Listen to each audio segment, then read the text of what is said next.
Hi, welcome to the Football Show. Joining me today, Allan and Ryan McGowan, and our special guest is ex-Aberdeen and St Mirren defender Lee Mair. Great to have you in, Merzo. We'll start quickly on the managerial merry-go-round you've played under Derek McInnes. Do you think that's a good move from Hearts to get him in at Tynecastle? I think it is. I think he'll steady ship. He's done it at every club he's been at. He's done well at Aberdeen. He got him to third in the league loads of times, got him to cup finals. I think Hearts have got similar ambitions. I think they need to get there because they should be there. If we look at the size of the club, I think Dell, if he's got the experience, I think he will get them back up there. It's a sore one for Kilmarnock to lose him because he's done quite well there as well. So, but I played with Dell at Dundee United, and you always knew he was going to go on and be a good manager because he had great man management skills. I remember being injured one time, and he was just asking me questions like, "Oh, how's the missus getting on? How's this?" And it was like he really cared for you. And I thought, wow, he was like an older guy at the time. I think he went from Dundee United straight to his first job at St Johnstone then, and I just knew straight away. I thought he's got great man management skills, and he's done well everywhere he went. So I can see it's a great appointment for Hearts. I think he will steady ship there. He will get them back to the top end of the league where they need to be. And but a sore one for Kilmarnock to lose Dell, I think. Ex-Hearts man yourself, quite happy with the appointment? Yeah, I think so. He suits Hearts? Yeah, I think he just needs to come in there and like what Lee said, just get him up there and challenging for third, albeit they're in semi-finals this season, but just be a bit more consistent and a bit more streetwise, I guess. I think the recent appointments, the board have sacked 2 managers this season, which isn't good enough, and it's not a good reflection on them. So I think they've kind of gone for the safer option in terms of McInnes and get him in and sort of like that, steady the ship and then see where they are in a year or two's time. And probably for McInnes, if that works out, then obviously he's doing something right if they're in the sort of top 3. But I think a lot of fans were maybe hoping for, this new company and sort of them to throw out a name of a manager. But I think, just now with the position that Hearts find themselves in, going down that sort of safer route and bringing McInnes in for a couple of seasons should see him do well. Yeah, do you think, Scott, that Scottish managers, I know Barry Ferguson spoke about it yesterday in his press conference or the day before about being Scottish managers, you don't get enough respect. Do you think that Scottish managers are kind of unfashionable? Like Stephen Robinson, for example, hasn't really been linked with kind of bigger jobs with the job he's done at St Mirren? I wouldn't necessarily say that they are fashionable. I think you've obviously seen what Derek McInnes has done at Kilmarnock. That's then leading him to the Hearts job. I think you look at Dave Gray, and he was showing the faith from the Hibs board this year. He's managed to turn it around. It's been as good as Hibs have been for a long, long time. Obviously still hoping to finish third and maybe push into Europe. I think obviously Barry Ferguson getting the opportunity off the back of Philipp Lahm as well was an opportunity that not many people seen coming. He's obviously said that himself. So I think there is managers there who have went and done really well. I just think, for me, when I look at the Rangers situation, we're obviously speaking about Ancelotti's son coming in, and he's, for all intent and purposes, he's done really well as a coach. It's a big job for a guy from coming over from Spain to come into a club at Rangers at such an important time for this transition period with the new, obviously, ownership happening, challenging a Brendan Rodgers Celtic team. So for me, I think that's more of a gamble than some of the Scottish managers would be. So it's going to be very interesting to see. But Derek McInnes, front and foremost, it shows you if you do have that consistency, you will get job. Hearts a big club. Stephen Robinson, he's been touted by a lot of the teams, but never quite got over the line with one of them jobs. But I wouldn't be surprised if someone from down south comes looking at Stephen Robinson, because he's shown that consistency at a club like St Mirren, where the budget won't be as strong as your Hearts and Hibs, and had performances from it. Merzo, in terms of Derek McInnes, you've obviously worked under him. Do you think he'll buy into the Jamestown analytics in terms of those picking the players from stats and computers and Derek just coaching the players? I don't think so. I think Dell will class Dell, similar to myself, as like an old school manager that you're not just going to take a player in the dressing room, that's the first time you've seen him. I think Dell will have his own people going to see somebody for half a dozen times just to see what sort of type of player he is. Also do a bit of background checks to see what type of person he is for the dressing room and stuff as well. But I don't think you can just, I know it seems to be more and more nowadays that people are just typing stuff into a computer. Computer says yes, we're going to sign him. I don't think you can get a good team spirit with that. I don't think you know a player well enough just by looking at stats. So I don't know. The answer is I really don't know, but I think it will be difficult because I think Dell will definitely like his players, his people, his staff to go and watch players before they sign them. I can't just see him just signing somebody off the back of, oh, he's got a 9 out of 10 in the Sun last week or something like that.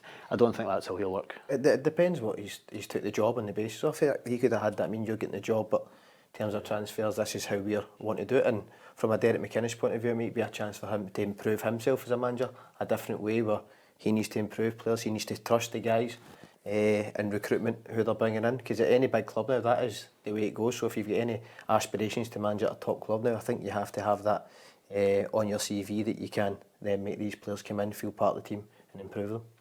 I also imagine it will give them a bit of a short list. I don't think it would just say this is the player that you're going to have. It will probably be these are the 4 players that the computers come up with or that the systems come up with. What do you think of those 4? And then he'll go across and he'll get and start to think, well, I like this one, I know a bit about him. So I don't think it's so much as there's your player and he arrives at Tynecastle. I think that he will have a bit more say in the type of player that he wants to bring in. Obviously, we touched upon David Ancelotti there at Rangers. You think that's a bigger gamble for Rangers than Derek McInnes would be for Hearts, or even a Derek McInnes for Rangers? You know, would for me, Derek McInnes ticks a lot of boxes to be the Rangers manager. You know, he knows Scottish football inside out. He's been successful elsewhere. Do you think David Ancelotti is a better call than Derek McInnes for Rangers? I'm going to take Derek McInnes out of the conversation and just make it about David Ancelotti, obviously, with a chance of getting the Rangers job, and that's what the reports seem to be. I think for me it's still a big gamble, considering it's just coaching experience. I think coaching and managing completely different. I think the personality you'll need to show in terms of being in, when you come under a bit of criticism at a club like Rangers and you're sat in front of the press and you need to answer certain questions. He's not had that experience. It's a totally different dynamic being a number 2 than it is to be a number 1, isn't it? And even more so coming to a city like Glasgow, where every single game is under the microscope. So I think it is a big gamble for Rangers. I think especially at this moment in time, it's a huge transitional period for Rangers from the whole infrastructure of the club. And then add on top of that how successful Celtic and Brendan Rodgers have been over the last few seasons, and you would imagine they would go and strengthen the game. So for me, I do feel it's still a gamble. What do you think, Gowser? You think it's a big? I think Scottish football's a unique league. I've always said that. I think that Scottish football, you need to, particularly as a manager of Celtic and Rangers, you need to know that you need to win every game. You know, draws are not good enough, and for me, you need to know someone that knows the game here, and that's why I think that's a real big gamble for Rangers. It is, but then it depends on who he brings in. If he brings in 2 of his own people who have never stepped foot in Scotland, then that's an even bigger problem. I think if you could then get a Barry Ferguson or a Kevin Thompson who are already at the club and promote him, who can be in his ear and tell him, you know, this ground's a hard ground, or we tend to struggle here. This is what the fixtures are like. This is the travel arrangements. Alex Ray with Philipp Lahm as well, though. Sometimes that dynamic just doesn't work because everything will always fall on the manager, especially at Rangers or Celtic. I don't know if you agree with that. I totally agree. It would depend on how much he, you know, if he comes into Rangers and Kevin Thompson, for example, is promoted, he might be a bit like, I'm actually not going to listen to him, or I'm not going to use his advice. So it would just depend. I don't know too much about him, but you know, being at those big clubs will probably give him a little bit of an insight into how, you know, big clubs work and the pressure that comes from that. But it is totally different to being in that hot seat, and you know, especially at Rangers for next season, there's going to be so much pressure on them to try and get closer to Celtic, which is almost a huge task to do. Do you think he'll get the patience of the Rangers supporters, Merzo? You know, I know obviously Philipp Lahm didn't really get the patience of the Rangers supporters. Michael Beale certainly didn't as a manager. You know, he was hounded out pretty early, I think. Do you think he'll get the patience being a rookie manager? I don't think any Old Firm manager really gets that much time, because it's Old Firm's so ruthless. You need to win, and if you're not winning, you're seen as a failure, and then you're out the door, and they're churning the managers around, and it's proven to be over the years. So whoever comes in needs to hit the ground running. They need to get winning straight away. They need to, like Scotty said there, massive transition from the board right through. There's going to be loads of players leaving. They're going to need to bring players in. That takes time to gel. So it's massive for someone coming in that's not been an actual manager. Is very tough, very, very tough. Because for me, I see a manager as the face of a football club. For instance, Your man that was at Hearts a couple of years ago, Ian Cathro, great coach, brilliant behind the scenes. I done my A licence with him and he was absolutely magnificent. See, talking about all this computers and stats and stuff, brilliant. But see, as a face of a football club, it wasn't there. Yes, you would have him on your staff all day long. But so for somebody to go in, their first job at Rangers is going to be massive. To be the face of a football club, to run it, not just as a number two, all you're doing is coaching. You're not caring about anything else behind the scenes. A manager's got everything to deal with. And as you said, they're miles behind Celtic. So his first thing is to close that gap, which is going to be massive. I think it's a very, very tough job for your first job. Kevin Muscat, that's who they should go and get. You know what, I spoke to Craig Moore at Hamilton Races just before Philipp Lahm got the job, and Craig Moore, I think, is friendly with him. I don't know if he was his agent or something. And Craig Moore told me that Muscat was getting. he told me that Muscat was getting the job. So yeah. I like a wee tickle in it. So I went and bit him, and it was out of Muscat and Philipp Lahm. No, he was meaning the next time. Aye. So and it was out. They two were neck and neck, and eventually gave the job to Lahm. But I think Rangers did miss a trick. I think when you look at the experience that he had, and he's played at Rangers, he knows Scottish football. Yeah. I think that he was definitely one that they should have went for before, and whether they go back to him, I don't know. But as I said, I think guys like that who have coached abroad, who have been at Rangers, who know Scottish football, I think would be a better fit. Also that personality of being able to handle the pressure that comes with that. Yep. He'll instantly demand the respect of the players. His style of football is totally different to the type of player he was. So yeah, I think, you know, when a new manager comes in, I think if you look back at when Ange came in at Celtic, the results weren't great at the start, but everyone could see instantly there was a change of play. You know, there was a real style, so the fans could get behind that, being like, okay, it's not off to a great start. I think they got beat off Hearts and they had a couple of tricky results, but they had something to sort of hold on to. And I think if Muscat comes in, you would instantly see a totally different style. With the Ancelotti style, I played like Real Madrid. I played a lot 4-4-2 over the last few years. They are probably all the kind of European super, the most unstructured, just because some of the players they have. So it's hard to sit there and really look at them and say. Obviously, everybody's saying he's a big part of the coaching staff, but when you look at Real Madrid, they aren't massively structured. It's got the best players, don't they? They have obviously pace in the counter attack, but they're very, very unstructured. Guys can go there. At Rangers this time round, against that style of play that Celtic have, you won't be able to get away with that. I think the plus point for Ancelotti is Real Madrid are facing 11 men behind the ball every week. And I think he's seen that wherever a club he's been at, big clubs, you know, having to go and break teams down, having to go and attack. So I think if you're a Rangers supporter, you're thinking, well, he's a Real Madrid coach, they have to win every game. The pressure's on them to win every game. I think he can deal with that pressure. In the world, though, that's where you're now working a completely different market for the Scottish Premiership. You take pitches into the account. There's so much to take into account than just a team sitting in behind the ball. And they can, so when they come out against a 3-5-2 and they've got two big powerhouses up front, it's then a different game. There's so much to contend with when you come to the Scottish League. Never mind not being, obviously, being a man, having that experience as the manager of a football club at a club where there's so much pressure on you. It could be Livingston next season, Gowser. Big Gowser playing a high line, and you've got to get in behind, and you've got to judge that bounce at the spaghetti had. We hope so for Gowser. Listen, we spoke about obviously Hearts, Derek McInnes leaving Kilmarnock. Steven Naismith appears to be the bookies' favourite. Merzo, do you think he would be a good fit for Kilmarnock? Well, we spoke about someone that knows the club going back to Rangers, so Naismith obviously knows Killie well, came through the youth and that there, was there for years. Potentially, did he get a fair crack of the whip at Hearts? I think he done okay.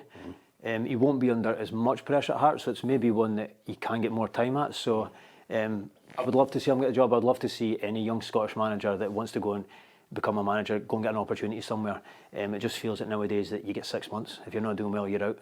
It's one of the reasons why I left football. I've not been involved with football now for 8 years, because it's just so unreliable when you get to this level. So I would love to see him get the opportunity, because he's got a lot to offer the game, because he's played at the highest level, and he can definitely. He showed at Hearts in spells that he has got something. So I'd love to see him get the opportunity. Yeah, I think if Hearts had shown the faith that the Hibs board did and David Gray, I think Hearts would have made top 6 this season.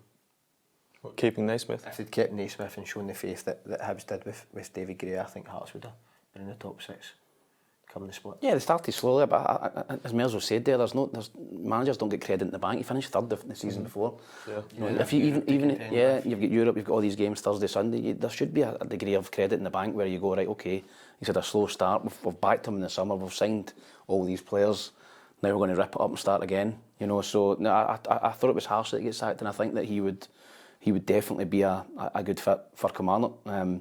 We're going to playoffs. Gowser, obviously, great result last night against Partick Thistle. Is it tie over? No, definitely not. I think 2-0 was a dangerous scoreline, especially, they've shown that they went away to Ayr, who's, I think they've only lost a handful of games at home this season and got the 2-0 victory. So, as much as we were delighted with how we played last night and getting that 2-0 win, I think we have to be really careful come Friday night because they are. It's only half time. that was The cliches are coming out of there. straight after the game. It's not done yet. It's only half time. We just need to make sure that we. I actually think we played better against them the last game of the season, and we ended up losing 1-0. So, I think. We're obviously in a much better position to be in, obviously 2-0 up, but it's by far not over, and I think they've got some dangerous players. Brian Graham scores goals all the time. Chalmers is a good player, Fitzpatrick, so we just need to see how it pans out on Friday night, but we've put ourselves in a really good position. Yeah, unfortunately, like a couple of centre-halves. I think Big Ashcroft picked up a hamstring injury last night after that shot off the bar. Macbeth went off as well. How good was that, by the way? It was unlucky. It was a great goal from him. I've never seen that from him before. But yeah, I think the first goal in the second leg is crucial. I think if you get it, then I think that you'll go through. But has your manager calmed down yet? I've seen him last night. He's obviously he's highly strung at the side. Is that a regular thing at half time where he doesn't come in until? Yeah, I've seen him last night at half time. Usually managers go straight into the dressing room. But him and Chipper and your other assistant, we're sitting. So at home he gets away with it because he can go into his office. Right. So he normally always gives us 5-7 minutes. So you get in chat to yourselves and try and sort it out amongst yourselves? Yeah, a little bit. It tends to be sort of me or Danny Wilson, Jamie Brent, like some of the older boys, or even just general chat of what seems to be working, what's not. If we're maybe behind, whose fault it was for the goal, or what we could be better, and then the gaffer usually comes in and we'll either be singing our praises or we get a. Have you ever seen that before? Have you ever seen that?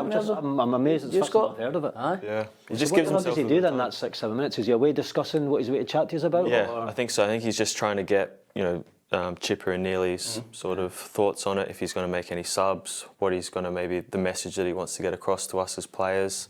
There's been loads of times where I'm thinking we're going to get a rocket here, and he's a little bit more kinder and kind of more wants us to play. Other times I thought we've played quite well, and he'll come in and give us a little bit of a rocket. So I think he just kind of takes the emotion out of it because he is so animated on the side. About what he's going to say before he just comes in. He's just kind of been not composing himself as such, but just kind of getting the voices of the assistants to see if they've picked up on anything that they've not. Because I think the way it kind of works is Chipper kind of does the attacking players and midfielders, and Neely does the defenders. So they maybe have a chat of Neely might think we're too deep or we're pushing up too high, and they kind of. So they're all singing off the same hymn sheet. Yourself and Danny Wilson, having that as a central back pair, and that's experience. Like managers on the pitch for him. That's crucial. I think that's why he's been so successful this year. And then when it comes to game, that's nothing you haven't seen. You can kind of talk boys through it as well. And Danny's straight in the end of the season for an operation. He's back. I've heard. Carrying you all season. He's only been there 6 months. He's got a great goal last night. Would you fancy it against the 11th? I mean, it's looking. I mean, there's obviously big games tonight. Dundee, Ross County is a massive game. I think Dundee win, they're safe. St Johnstone away to Hearts, I wouldn't expect them again, but you never know. But it's looking probably like Ross County. Yeah. Who have lost 7 games in the bounce. We've played them earlier. Somebody you would fancy? Yeah, I think we beat them earlier in the Scottish Cup, albeit went to extra time. But I think any of those sort of 3 teams that you mentioned, I think they'll probably be more worried about us. Yeah. They won't be wanting to be in that position purely for the fact that they'll be playing us. Everyone's kind of spoken about how well Falkirk's done this season, which they have done. Winning the league, they were the best team, but we took it to the final day, and we do get the sort of hammer throwers and don't play particularly good football. But if you've watched us over the season, there's been certain games that we have played well. I think why we've been successful is we can kind of do both sides of the game. Yeah. I think if you want to make it into a bit of a battle, we're not too bad at that. And then if the front players that we've got, or even our midfield last night, you've got Stephen Kelly, Macaulay Tate and Scott Pittman. They're hardly plenty of legs in there as well. Yeah, but they're hardly 6'6", big muscle men. Yeah, so after the ball as well. So I think we can kind of mix it up a little bit. But we'll be confident. Obviously, we need to get through Friday night, which will be a tricky game, and then we'll be quietly confident going into those games that we can hopefully get promoted. David Martindale, Mirzo, would you like to have played under him? I don't know him personally, but it looks as if he strikes me as a guy who you would like to play under. I think he's a character that you would want in the top division in Scottish football. I think he's gained a lot of respect by what he's done, because not many teams go down and then do really well to come back up. So he's done amazingly well with what he's done, and he comes across really well now. I class him as an old-fashioned manager as well. I think a spade would be a spade with you. If you need a boot up the arse, he's going to give you a boot up the arse. If he needs a cuddle, he'll give you a cuddle. So that's the way I always preferred it. You knew where you stood. There was none of this talk behind your back or whatever. If you needed to play better, he told you. So I think that's what you get from him. I mean, you see it every week. His players work their balls off for him. They really do work hard, and like you say, they've got a style of football this year. They've not been the hammer throwers. I think I watched the first game of the season last year against Aberdeen, and there was no player below 6'5". It was a 3-5-2. Two big boys up front, two giants, and the ball was just going long. And I actually thought they're going to be hard to beat this year, because everyone's going to hate going to that pitch, and they're just going to be playing against big brutes and getting bullied. But this year's been totally different. I've watched a lot of the games, and it's great to see that up there challenging. Yeah, Friday will be difficult, but like you say, you've got to fancy your chances against the teams at the bottom half, because you are confident, they're not confident. You know yourself, in football, confidence massive. So I love the playoffs. It's the most exciting time. David Martindale said they're not broken, and I think that's right. I think the playoffs have been a great addition. They weren't probably about when we were playing, were they? No. Wasn't, and your season could potentially be finished in kind of January, February if you had nothing to play for. No, I love them. They bring so much excitement, and I would hate to play them right enough, knowing that if you lose a game, that's it. You're relegating, your season's over. So, but they bring great excitement, and it's I just always seems to be shocks. I remember the game last year. It was Thistle against Ross County. Ross County were relegated, down 3-0 with 20 minutes to go or something, turn it around and managed to stay in the league. So it's they're always great games, and it's been the same this season. We'll go to the other end of the league in the Premiership, third place. Hibs got it tied up, you think, Scott? I think it's a tough game against St Mirren. Obviously St Mirren off the back of still got a wee sniff of fifth as well. Yeah, a good win at Tynecastle at the weekend. So listen, Hibs, I think St Mirren are the only team that Hibs haven't beat this year. Bogey team. Obviously look at St Mirren, we obviously spoke about Stephen Robinson, how consistent and how well he's done with that building that St Mirren squad again. So listen, I'd like to think if Hibs can get the job done there, that would be it, wrapped up and very. They've got two chances, I suppose. I think Aberdeen, if Celtic beat Aberdeen, then it's done enough done as well. Yeah. Goal difference, so they've got two kind of chances. So you would. But I think Hibs will want to go there, obviously do it themselves and win. Then that will set up a final day at home to Rangers. Who's going down, Mirzo? I think St Johnstone are gone. I think it's too much. I just think they've too much a gap now. But saying that, we've seen how much it can. Away to Hearts tonight. I know. Tough one. It's difficult, but it's one of those. They're probably going nothing to lose. Would you want to be playing? Sometimes it's good playing that team that's they're not really have anything to do. You know? So it could work. Whereas if they're playing a Hibs who are fighting for Europe or whatever like that, then it's difficult. But that's the only thing you don't like about the split. That there's teams at the top of that, like your Kilmarnocks and Hearts, nothing to play for. But I love the split as well. I know a lot of people don't like the split. I love it because you looked at it this year, went right to the end. St Mirren managed to sneak in, and St Mirren are now looking for Europe. Whereas if not, they've been fighting a relegation battle because it was that tight. So I love the format that we've got just now. I know people want to extend the league and some people want to reduce it and stuff, but I think it quite works the way we've got it just now. But to answer your question, I was trying to get away from it. Who's getting relegated? I think St Johnstone will go down, and I think Ross County will go down in the playoffs as well. I just think there's only so many times you can dodge a bullet, and they're always there or thereabout. Eventually you're going to get hit, and maybe it's their year, especially on seven games on the bounce. I've lost. It comes down to confidence for me at this time of the year, and I think they must be the lowest in the league for confidence-wise, so I can see them getting caught up in it. Yeah, I think momentum is massive at this time of the season. You're obviously in a good place right now. Finish the season strongly, good result in the playoffs. Hopefully you can finish the job against Partick Thistle, but I would go for St Johnstone down in Ross County playoffs, and I think Livingston would beat them in the final. What about yourself? Yeah, I would agree with that. I think Ross County, if they were to finish second bottom and Ryan and Livingston come through that tie against Partick Thistle, I think Livingston would be the worst team that Ross County could face at this moment in time. As I say, I think they've got experience. Look at midfield, Kelly, Tate, nice footballers. Pittman obviously always looks, you see it last night, getting into the box and getting on the end of things. I think they would be the worst sort of team for Ross. Robby Muirhead's a great season as well. I've always liked Robby Muirhead as a player. He's kind of a wee bit like myself, he kind of bounced around different clubs and journeyman. But I've always thought he's had great ability. Yeah. I don't know if this though. He's probably scored more than me, but I don't know. He looks fitter. He looks stronger. He looks more focused. He just looks like a proper number 9 now. He's been great for you this season. Yeah, well, I hope he doesn't mind me saying it, but the gaffer's massive on skin folds and the gym. We do gym 3 or 4 times a week. So he looks fitter. Yeah, he's dropped down in that massively. He's obviously got a lot stronger in the way that we train sometimes. So I think that's obviously helped him. And I think as a player, when you're doing stuff, sometimes, it's a Tuesday afternoon, you don't particularly want to be going to the gym or be doing stuff, but I think now he's starting to see that, it is helping him on a Saturday. You Cheb Sproul there, how's that? It's you don't want to be doing sessions with him. No. But yeah, I think he can then see it on a Saturday that it is helping him, and he's always carried a goal for it. He was a young boy when I was at Dundee United, and even just coming in, he always seemed to have a sweet left foot, and he just has all the attributes. He's big, he's strong, he's got decent pace. And he throws himself about a little bit. He's not obviously as physically as strong as some of the boys in the Premier League, but I think scores all different type of goals as well. Yeah, he just has that knack of being in the right spot at the right time and being able to finish. So he's done really well for us this season, and fingers crossed he can do it for the last 3 games. In terms of player of the season in the Premier League, I think I'm going to go for Daizen Maeda. I think he's obviously won it. Is there anyone else you would think would be in the running, bar Maeda? No one really stands out for me, to be honest. Yeah. There's been people that's had okay seasons, but no one really stands out and you could say, they win it by miles. It's been quite poor that way. More team efforts rather than individual efforts. Yeah, I would go Maeda. I think obviously you look at the goals, but he is the catalyst for all of Celtic's good play. Again, we'll talk about variety of finishing, scores all different type of goals, but he sets the tone to how Celtic go and play. So for me, it's a landslide by Maeda. By him winning this year. Yep. Yeah. Would you play against him, right back? No.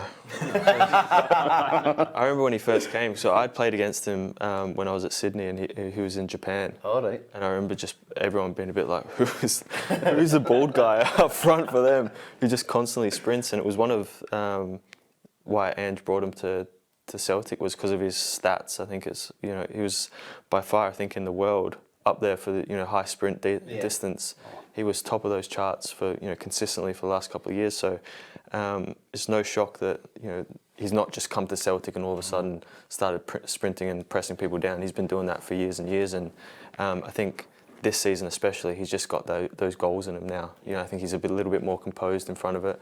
Obviously, confidence has a massive part to play, but he was getting himself in those positions when he first arrived at Celtic, but he was just maybe missing it or taking a touch. Or Brendan Rodgers worked on that composure side of it. Yeah, I think so, and I think obviously with Kyogo leaving, it's maybe gave him that little bit more confidence that he's the main man now at Celtic to score those goals. And even though Kyogo was playing in front of him for Celtic, Maeda always got picked for Japan and always played regularly for Japan. So just shows you how well he's kind of looked at over in Japan, his home country. So yeah, delighted for him to see that he's scoring goals, but hopefully if we get promoted, he's injured when we play him. Right, Merzo, we've done all that stuff. Right, on to the good stuff now, your career. You had a great career, Dundee United, Aberdeen, St Mirren. We'll start with Dundee. Played in the 2003 Scottish Cup final. Was that the one Nacho Novo scored? No, it was... No, was that Amoruso? Amoruso. Amoruso's last game. Memories of that game? Not much, to be honest. I remember at Dundee, the right good side. I remember actually we played yous in the league for Hibs, and I don't know if you played this game. It gets snowed off. Half time. Yeah, there's a photo. It's one of the biggest hammerings I've ever had at Dens Park. These were 1-0 up, and it should have been about 10-0, right? And it started snowing, and we were all praying, please get this abandoned. Yep. Got abandoned, went back up midweek, and they absolutely spanked us for nothing. But that was you to the right, and them Zadze, Stevie Lovell, Caballero, great side. Caballero, Juan Sara. Yeah. It was incredible. All these foreigners just came in. It was like Ravanelli came in, Ketsbaya from Newcastle, a guy Fanzi from China. It was absolutely mental. No wonder the club and administration a year later, because these guys were on obviously mega bucks. But what a team we had there. But Caniggia, aye. I've got his jersey in the house. Aye. That's the one jersey I've got basically from my whole career. That and Philipp Lahm's. And one thing I never done was swap jerseys, and that's 2 that I've got. Aye, so I'm proud of that one. But that cup final, it was a sore one because we played well. I think Rangers had won the double, and then they were going into that game thinking, it's only Dundee. And I heard the rumour it was on the piss all week. So we had a great chance. I remember, one thing I remember for the game, Barry Smith hit the post for about 25 yards. Jim Duffy had turned Barry Smith into a sitting midfielder. And Barry Smith, you know Barry Smith's just a great out-and-out defender.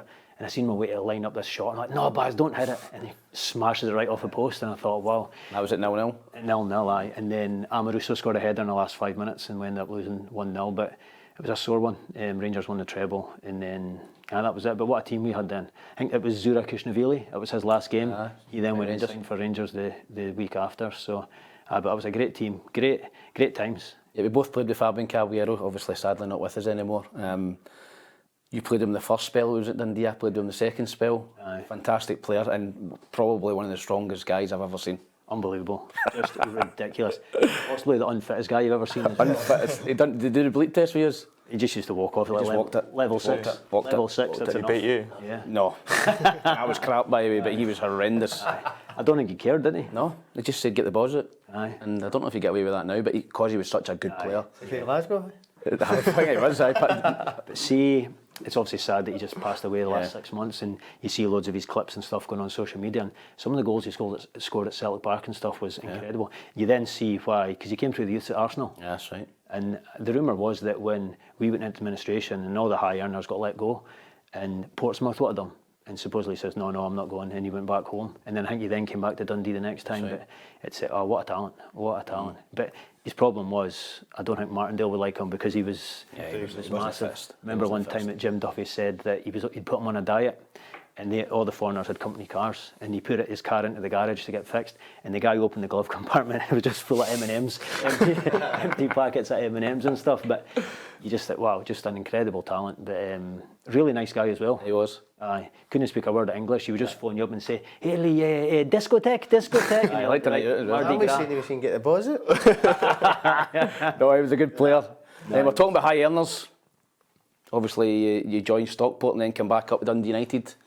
And you stiffed Jim Duffy. Can you remember that story? You're joking, didn't you? No, I remember because I think we got relegated that season. You went to Dundee United and we were needing a centre half, but just a financial decision that you No, went not at all. So I played with Dundee, and Jim Duffy was like a father figure for me. He gave me my debut in the SPL.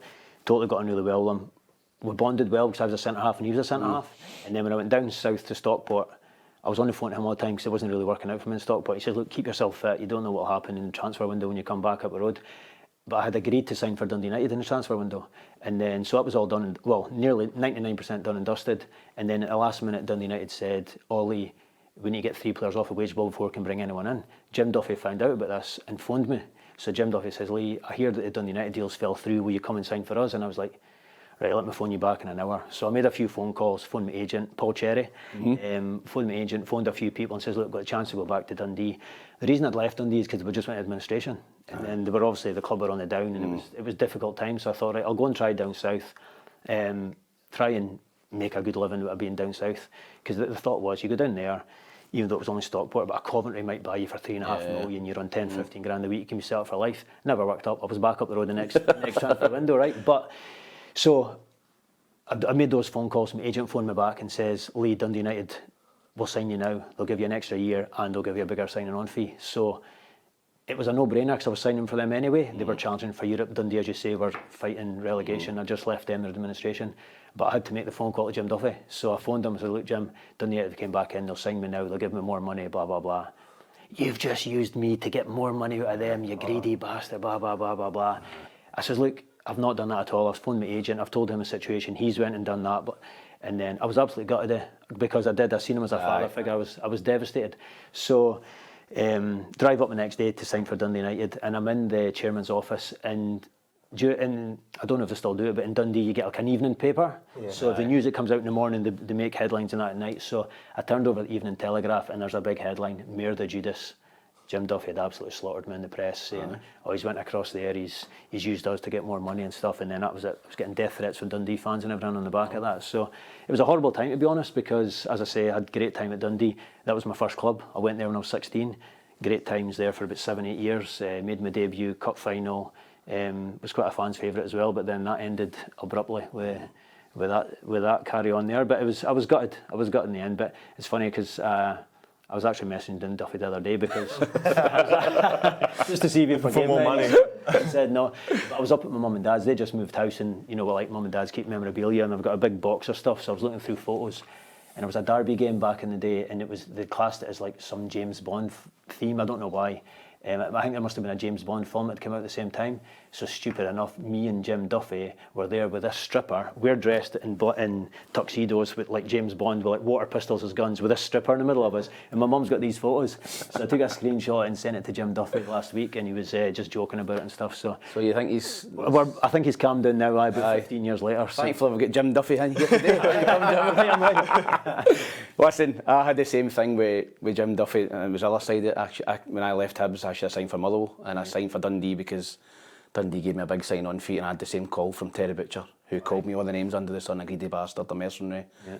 Hope we get relegated and all that, and we did get relegated, so we got. but that was. It's never easy to make that call to another manager, but I had to do that with Terry Butcher, and he just absolutely slaughtered me. But that was your time at Dundee. Obviously, you went up to Aberdeen. We'll speak about the game against Bayern Munich, 2-2 at Pittodrie. Is that probably the best game you've ever played in, or one of the greatest atmospheres? Well, it's being an Aberdonian, being an Aberdeen fan, to play at Pittodrie in the last 32 of the European Cup against Bayern Munich was getting goosebumps now thinking about it. I just remember walking out and just Pittodrie being full, and it's an incredible experience. Who was in the Bayern team that night? Scotty will like this. It was nuts. I'm not one for stats and stuff, but I remember Schweinsteiger, Klose. It was nuts, right? But I remember someone done analysis of before the game, and their starting 11 had like 850 caps, and our Aberdeen team had one. Scott Severin had one cap, and we bloody drew with them 2 each. Couldn't believe it. But let's be honest, right? International football's overrated. Gowser's got a few. I think the rest had a few players, but because we were doing well, they took Lahm and stuff on at half time. So that tells you how well we were doing. And then, but let's be honest, the pitch was absolutely shocking. I think there was a rugby game on the pitch a couple of weeks before, so they obviously couldn't play their good football. We were up 2-1. And they got a penalty. Jamie Langfield saved it, and then they scored a rebound, and that's how it was 2 each. So, and then at the end of the game, I said it earlier, I've never been one for swapping jerseys, but I'm just walking off, and Philipp Lahm's like right next to him, and I thought, I cannot turn this down. And I managed to get his jersey. So, well, actually, he asked me, he said, Mears, okay. And that's now pride of place somewhere in Munich. Well, funny enough, somebody said to me, this must have been about a year and a half ago, Lee, is this your shirt from the Bayern game? So I thought he would have had it up in his pool room, but no, obviously he's not. He must have just punted it on because somebody was selling it on eBay. Another story just to finish. St Mirren, you played in the 4-0 win over Celtic that got Tony Mowbray the sack. I think we all remember that. And the rumour is you were pished on the park, which is even worse for Tony Mowbray. I remember it briefly, because like you say, we were all basically hungover. 4 days before that, we played in the cup final when Rangers beat us with 9 men, and that was just devastating. We were a better team with 11. Is that one of the biggest regrets in your football career, losing that game? Massively. Still eats me to this day of that, because I played in 4 cup finals, ended up winning 1, and the only one we won was against Hearts, so it wasn't against the Old Firm. We lost the other 3 against the Old Firm, but that was an opportunity for us to go and be proper legends and heroes, beating an Old Firm team in a final. So we were a better team with 11 men, and then Kevin Thompson got sent off, and we thought, right, we've got a chance here. And then Wilson got sent off, and we thought, oh my God, what an opportunity. But we just, so stupid. Looking at it now, you're experienced, and you look back with hindsight, and we're still going for it with 9 men. We got caught in the counter-attack. 11v9, and we lose a goal on the counter-attack. How the hell that happens, I'll never know. But I look back at it as well and think, we're still playing with 3 centre-halves. We had wingers on the bench. We should have just brought wingers on. It's easy to look back and analyse a game afterwards, but at the time I just think that we possibly should have made some changes. But again, you look at it and think, well, we're a better team, so we will score the goals. So they may be thinking, don't change it that way. But that was a sore one. It still eats me up to this day. That was a sore one. But then 4 days later, so after that, we're devastated. On the bevy, we're devastated. We had a do organised anyway for if we had won it and stuff, but we still went and just got absolutely smashed. And then I think we were on drink for about 2 days. And then we had to turn up to play Celtic at St Mirren Park. I think it was a Wednesday night or whatever, and we ended up beating them 4-0. And then, as you say, it was Mowbray's last game.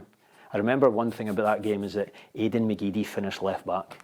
And I was thinking, you deserve a sack for that. Because Aidan McGeady, probably the best talent ever to come out of Scottish football for in my lifetime anyway. And he's playing left back. I think he done the same with Scott Brown down at Kilmarnock. I think, listen, I worked under Tony Mowbray briefly at Hibs. I thought he was a top coach, a real good coach. He's had a great career. And I still can't believe to this day that it never worked out for him at Celtic. When I seen him going to Celtic, I thought, he's going to do really well at Celtic, really attacking coach, plays open, expansive football, but it just didn't work out for him. And that was, as you said, that was the final nail in the coffin for him, losing 4-0 to St Mirren. Listen, Merzo, I mean, we could sit and talk here all day. It's been brilliant to have you in. Thanks a lot. It's been great to be in. Just quickly, what are you doing now? I know you're not involved in football. I know you've got your own business. Yeah, so I've been out of football now for 8 years. I tried management, assistant manager at Stranraer, and I liked it, but it was too full Could on. have picked a closer club than I know, that's... So I really did enjoy that. I'd done all my coaching badges and stuff, because you automatically, most footballers do. Yeah. You have a 20-year career, you just automatically think you're going into football coaching. So I'd done all my B licence, my A licence, done all that. Got the coaching gig. Wasn't what I thought it was going to be. It's at Stranraer, it's obviously not good income, so you've got other jobs alongside that. I'm a dad, I've got twin daughters and that as well, so you're trying to spin so many plates, and it was difficult. So I ended up just walking away from the game about 8 years ago. I've got my own financial business now, so a finance brokerage called. Can I punt it on here? Yes, absolutely. That's why I said you should have a t-shirt on. Beanies and all that. Mair Finance. So a Mair Finance brokerage, set it up. I've been doing finance for 6 years. I've been doing it now, my own business for 18 months, and it's going really well. So aye, but you still miss football because it's your thing. It's ever since I could walk, that's all you want to do was be a footballer. So it's good to keep your eye on it and still go to games and stuff like that. But yeah, it's not my main focus now. It doesn't pay the bills anymore. So yeah, Mair Finance, that's the gig now. So if you're looking for a finance company, Mair Finance is one for you. Listen, thanks for coming on, Merzo, and please like and subscribe to the PLZ YouTube channel. Thank you.